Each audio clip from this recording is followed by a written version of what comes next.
Okay, so welcome to one of our first podcasts. My name's Andy Hooper. I'm from Global E-Commerce Experts based here in the UK. We have got a guest with us this afternoon who's going to talk to us about their expansion to Europe. And really what we're looking to do is on these podcasts is to really help you to expand your brand and your e-commerce store over to Europe. So we're hoping to use some special guests where they're going to come along and give you a bit of what's happened with them, how it's worked for them. Rather than hearing from us and saying this is how you should do it, it's always better to hear from someone who's actually done it, and we're going to help you with that. Really, the aim is for these to be no more than about 15 minutes, and what will happen is as we go through this, we'll ask some questions of Dustin in a moment, and we'll go from there. So that's going to lead me nicely to introducing Dustin. Dustin, thank you very much for coming on the podcast today. It's an absolute pleasure to have you with us. Why don't you just introduce yourself and a bit about your brand? Yeah, thanks for having me, Andy. My name's Dustin Winegardner. I'm with a brand here in the States called Arvingoods. We're a sock and underwear basics company that produces our products from recycled materials. So we're taking what would or could be waste in a normal system and converting it back into a raw material that we can use to make commercially sellable product. Fantastic. So where did that idea come from? Where was the sort of the birth of that? Yeah, my background is in product development in the apparel and accessory space and design and manufacturing, and we've done work with retailers and brands and private label developments and all sorts of different projects. And one of our bigger businesses in the last 5 or 6 years has been in the sock and underwear space. It's kind of a trend category with brands and retailers. And at the same time, as it's on trend right now, it's also one of our most core basics as humans. You know, a lot of people wear socks and underwear every day. So I had a supply chain, built up to produce the product, and I have been working on the sustainability or low impact material resources or projects for a few years, and I kind of just put 2 and 2 together and decided that we should kind of build something for ourselves instead of only making it for other people. So that's where Arvin was born from. Fantastic. And how long ago did it start? What was the sort of, was it? Yeah. Yeah, we started via to be. We launched the brand publicly with a small Kickstarter in March of 2017, but the brand actually went live to the public, like the website and everything, in late June of 2017. So it's only about a year old, a little over a year old. And now it's really starting to, get some traction and catch fire. Yeah, fantastic. So, the American store, the US side of what you've been doing, how long did you have the US sort of e-commerce platform before? Was it straight into Kickstarter and straight onto the UK as well? Yeah, no, we didn't. I don't think we actually moved into the UK.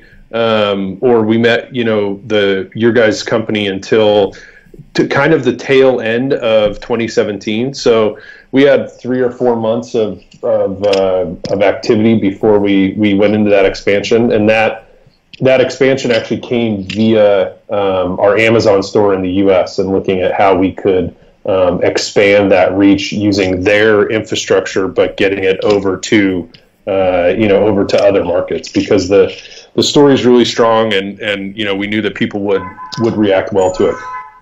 Yeah, perfect. So, I mean, the whole Kickstarter thing is massive, isn't it? With brands like Kickstarter, Indiegogo, or Indigo, I always get confused. But all of those, I mean, there's lots of brands coming through there, how they're launching their products through there. And that's probably another podcast, I suspect. But, that's really popular at the moment. It's interesting to hear that you've had success with that. Yeah, we learned a lot in that process, to be honest. It's on the outside looking in, you think, oh, it's a Kickstarter. You make something, you put it up, you tell the story, and then all of a sudden people give you $100,000. And what happened with us was we intended it to be small from the beginning, and it funded in 8 days. It did very well considering what we put into it, because we learned very quickly that the Kickstarters that have big results also spent a lot of money in the marketing side. So it's a learning process, but it was very successful for us. Okay, so when you were doing that, was always the plan to expand onto Amazon or e-commerce platforms in the EU as well, or was that just a byproduct of the success of the campaign? A little bit of both. The goal was to expand for sure into other markets, because to be honest with you, the sustainable apparel initiative, let's call it, or culture is much stronger in Europe than it is in America. America is still a little slow to react to what we should be doing around this, where Europe it's a big initiative, especially with some of the biggest retailers in the world, like the C&As or H&Ms or Inditex groups.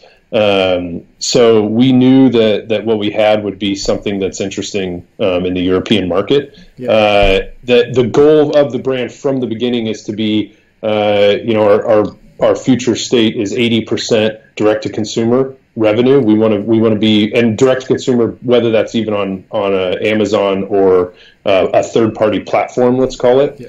That we're controlling, or our website, and then 20% or so will be in kind of a wholesale retail placement channels. Right. Okay. Yeah. Fantastic. Now, when you was looking to expand, what were the biggest hurdles you had? Like before you even sent products to Europe, what were the biggest hurdles that were, or the biggest challenges, should I say? Yeah, for an American sitting over here, we have our own political challenges right now. But my first question was, what does Brexit mean? How do we import into the UK? If I have products sitting in the UK, how do I ship it to France or Holland or any of these other places? So to be honest, when we found you guys, all of that was sort of solved, which made things much simpler for us. Yeah, perfect. I mean, and Brexit, I mean, that's another can of worms, should we say? Exactly. Yeah, that's another podcast. Yeah, that is definitely another podcast, and it'll probably change every week until Brexit actually happens. Yep, and we're dealing with the same stuff over here with Canada and Mexico and all this stuff. So I think it's going to be a constant challenge for everybody. Yeah, it's but hey, it makes it just that little bit more exciting, doesn't it? Keeps us on our toes. Yeah, exactly. Yeah. So where are if all your products are sourced, if you like, are recyclable, and where do you get your products from? Are you sourcing them from one place, making them somewhere else? How does that all work? Yeah, we're sourcing materials all over the world. We have some yarns coming from Spain. We have some fabrics coming from Italy. We have yarns and fabrics coming out of China. Most of our manufacturing at this point is all done in China, where we can scale the manufacturing and the size of it, much faster than some other markets. So that's where we're manufacturing now. And at this point, almost everything is importing into the U.S. And then we're sort of distributing from here globally. And our goal is to get to the point where we're distributing, direct to some of these other markets, from our sources. Yeah, because then you haven't got to pay tax twice. You only got one shipment, and it's reduced costs. Yeah. But are you still that point where you're looking at the quality control and making sure that's all right still, because that's why it's coming to you, because that's a critical part of the whole Chinese, Yeah, exactly. And it's we're in that growth stage where we still are small enough to control everything, and that's what we're focusing on to make sure it's good. Yeah, quite right. Okay, so you had those first questions right at the beginning about Brexit and sending them from one country to the other, and we managed to get all those. So you then got products from the States over to the UK. How did you go about that? Who did you use? Or have you got someone? You don't have to necessarily name the shipper or so, but have you got a preferred way of doing that? Yeah, we used. It's First International, I believe, is a company that actually was part of the kind of referral program for Amazon, which also led us to you guys. And First so choice. I do need to give credit to Amazon, because they catch a lot of bad press. But in this situation, you've got a small brand who's trying to just figure out how to do business in these different markets. And they really do have kind of a packaged scenario. It takes some time to figure it out, but they really put us in touch with the right people to be able to, move the product and have it up as fast as possible. Yeah. So it was first choice shipping. So between first choice correct. shipping and us and Amazon, we've got a referral where exactly that. Your account manager comes along and says, "Look, you guys are doing really well. You should think about expanding." And then they work with us to do that. So that's great. So you use them, you get the products over here, and so once you got the products here, what was the thought process? FBA, third party, presuming straight into FBA for most stuff you do? Yeah, in this current scenario we're operating under, everything is FBA. It gives us the most control because of what our product is and how it's made and everything. My number one priority at this point is to control the message, so that anywhere our product shows up, anytime it's marketed, let's call it, I want to make sure we have control of how it's explained, because the claims we're making around water saving and recycled materials and all these things are very specific. And if a third party takes control of it and doesn't represent it in the right way, it can be risky to the brand. So FBA is the best solution for us right now. It also controls our costing. So that's what we're doing. Yeah, totally. Yeah. So did you have a particular sort of strategy, if you like, for launching in the EU? Or was it a case of off the back of the Kickstarter, let's get it over there and start selling?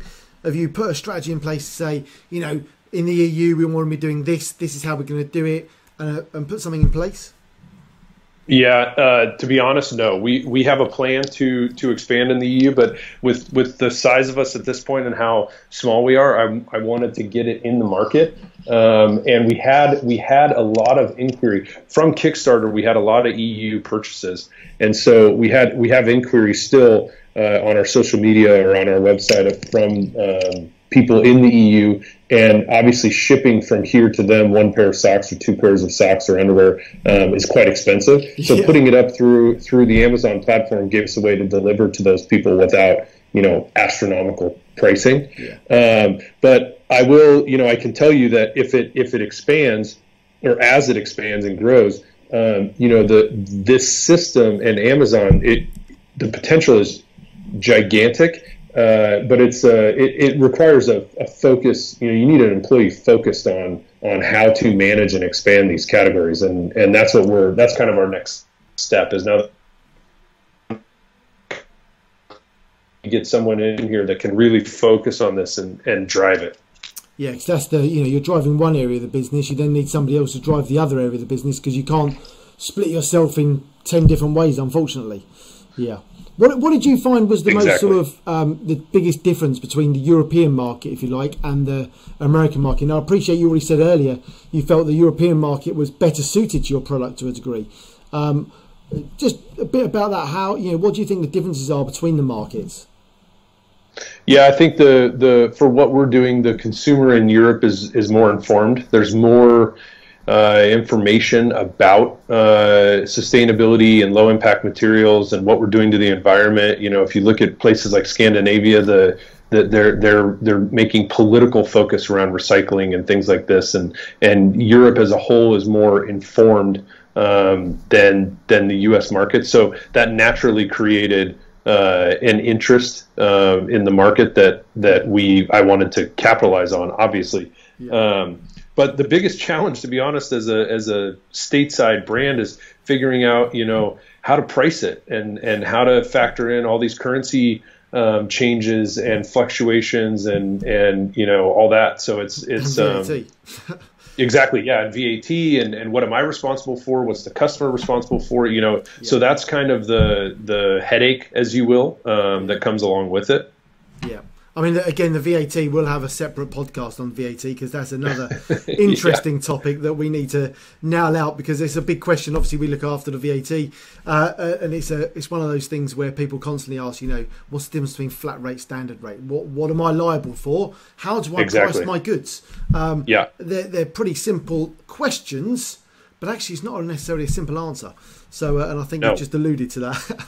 No, and not to turn this into a commercial for you guys, but that was actually made very easy by your team as well, and that they just simply explained, here's your options, and if you think you're going to do X volume of sales, do this. If you're going to stay under this number, then do this, and it'll keep it really clean and simple, and we can settle it quarterly, and your risks are low.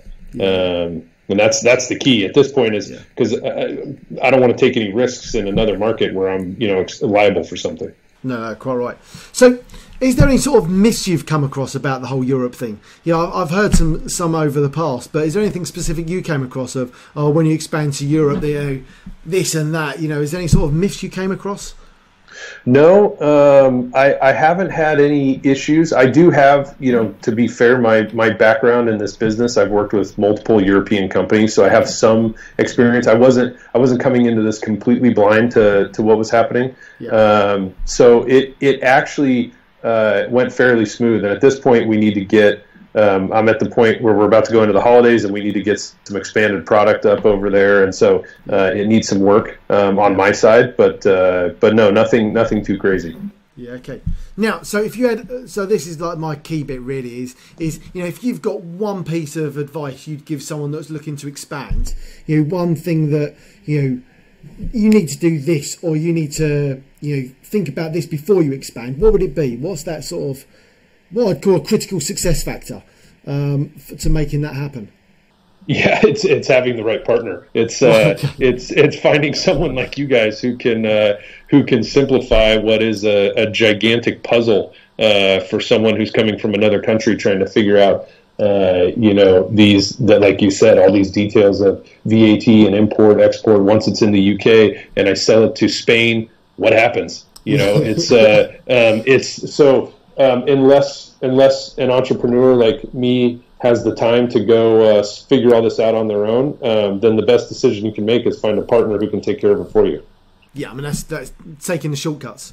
Use the shortcuts to help you. Yeah, just on going from the different countries. I'm guessing. I don't even tell us better that your Amazon account manager helped you with the translation and things. How did you come across that? How did that work for you?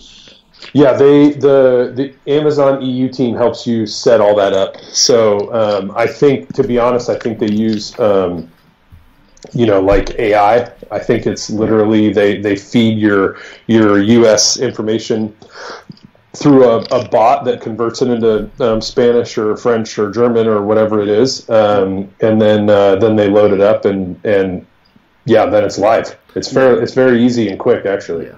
It's sort of a little bit Google Translate sort of translation is from what I've come across. Have you done quite literal? Yes, yeah. Have you done any added changes to that, or have you just left it as it is?